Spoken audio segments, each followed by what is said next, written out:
para aktivis yang terafiliasi pada kelompok ISIS itu akhirnya menyerang aparat keamanan. Ini bagaimana menurut Pak?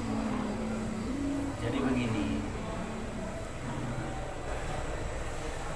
kalau menurut pemahaman saya, dan ini insya Allah pemahaman CI juga sama Islam, jadi kita itu tidak bisa mengecap NKRI yang berdasarkan Pancasila dan Undang-Undang Dasar 45 itu negara Darul Kufri atau negara kafir secara mutlak.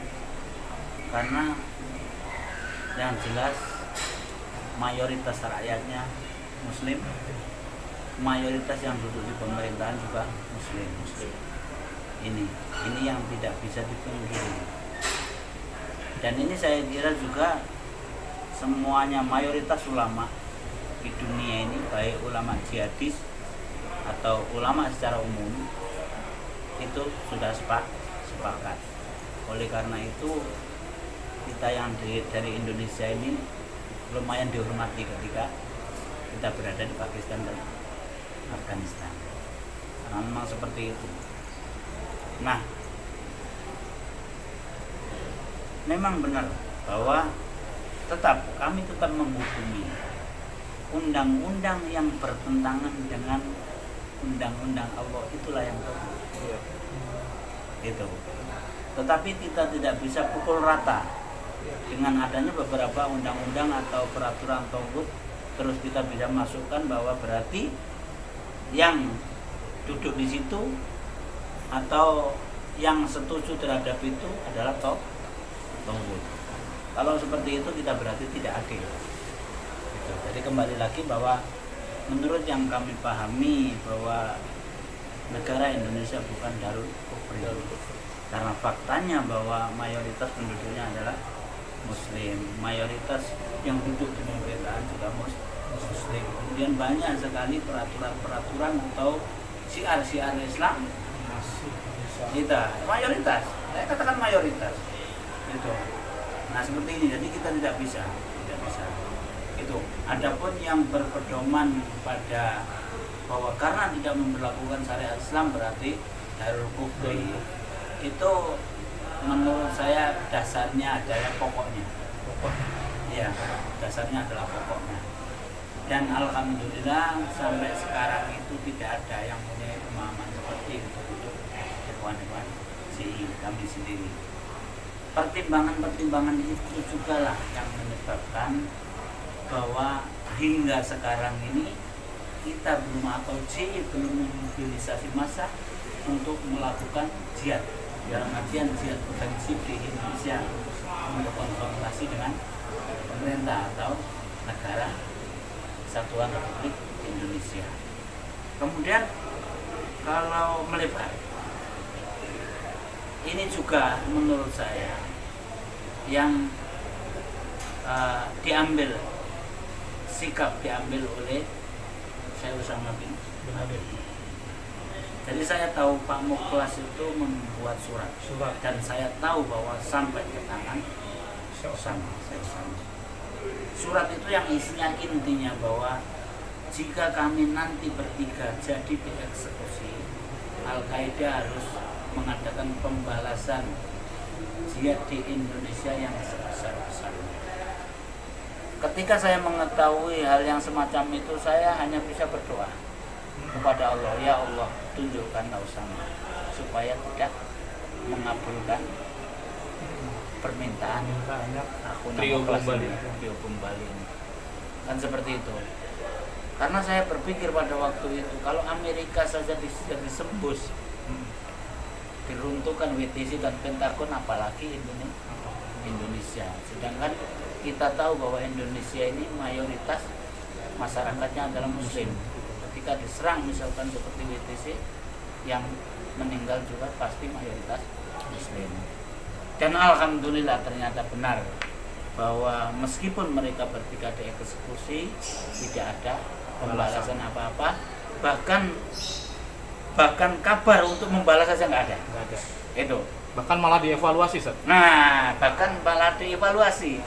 Jadi pada waktu itu saya bersyukur.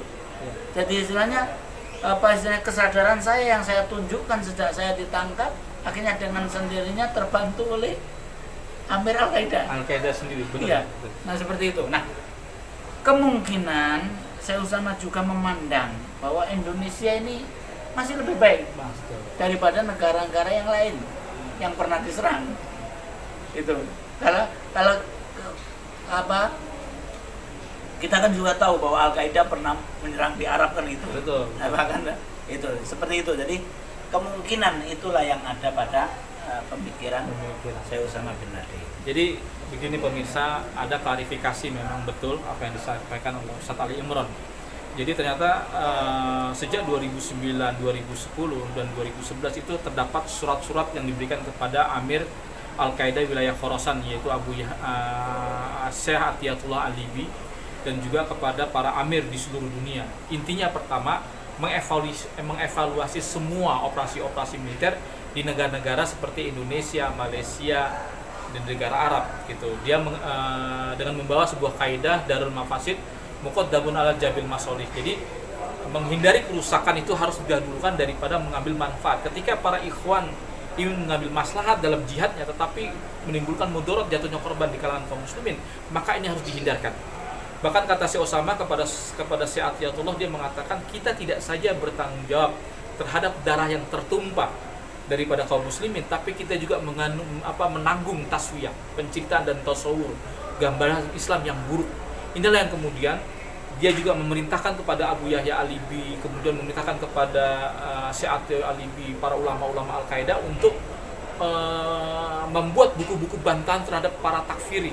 Itu di dalam suratnya Syekh Usama yang ditemukan dalam Letter from Abu Tambat. Intinya banyak sekali jamaah-jamaah yang menisbatkan kepada kelompok-kelompok jihad, tetapi membangun akwalnya, pendapat-pendapatnya dengan pendapat-pendapat yang keras. Lagi-lagi mereka membawa nama Al-Qaeda. Sehingga pernah Ustadz Abu Dujana bilang ketika membaca surat ini, seakan-akan evaluasi kami ini dibenarkan sendiri oleh Syekh Usama bin Laden. Dan ternyata apa juga benar apa disampaikan oleh Ustadz Ali Imron, ternyata nasihat-nasihat Ali Imron ini juga dibenarkan oleh Al-Qaeda itu sendiri, bahwa kita tidak boleh serampangan, tidak boleh melakukan keboboman di negara-negara muslim yang dikhawatirkan akan terkena korban dari seorang muslim. Kemudian tambahan, jadi kalau kita membacakan bom Bali kan sudah jelas bahwa uangnya adalah dari Usama bin Laden. Tetapi Usama tidak pernah memerintahkan di Indonesia. Ketika Usama ini memberikan 30.000 US dollar Amerika ke Mukhlas, pada waktu itu Mukhlas dari Kandahar diantaranya untuk membesuk Dr. Azhari dan Rais yang latihan militer di Kandahar, kami Usama dibawailah uang 30.000 US dollar.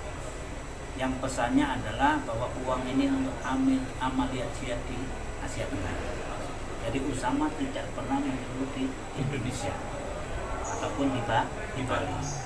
Nah, kenapa toh akhirnya di Bali? Nah ini yang perlu ini. Kenapa toh akhirnya di Bali ini? Ini menurut saya ini kengototan daripada Imam Samud yang akhirnya mempengaruhi seniornya yaitu Mukhlas. Itu. Kenapa kok ngotot? Karena Imam Samudra ngejak kami ngebom di Bali itu sebelum Mukhlas datang ke Indonesia.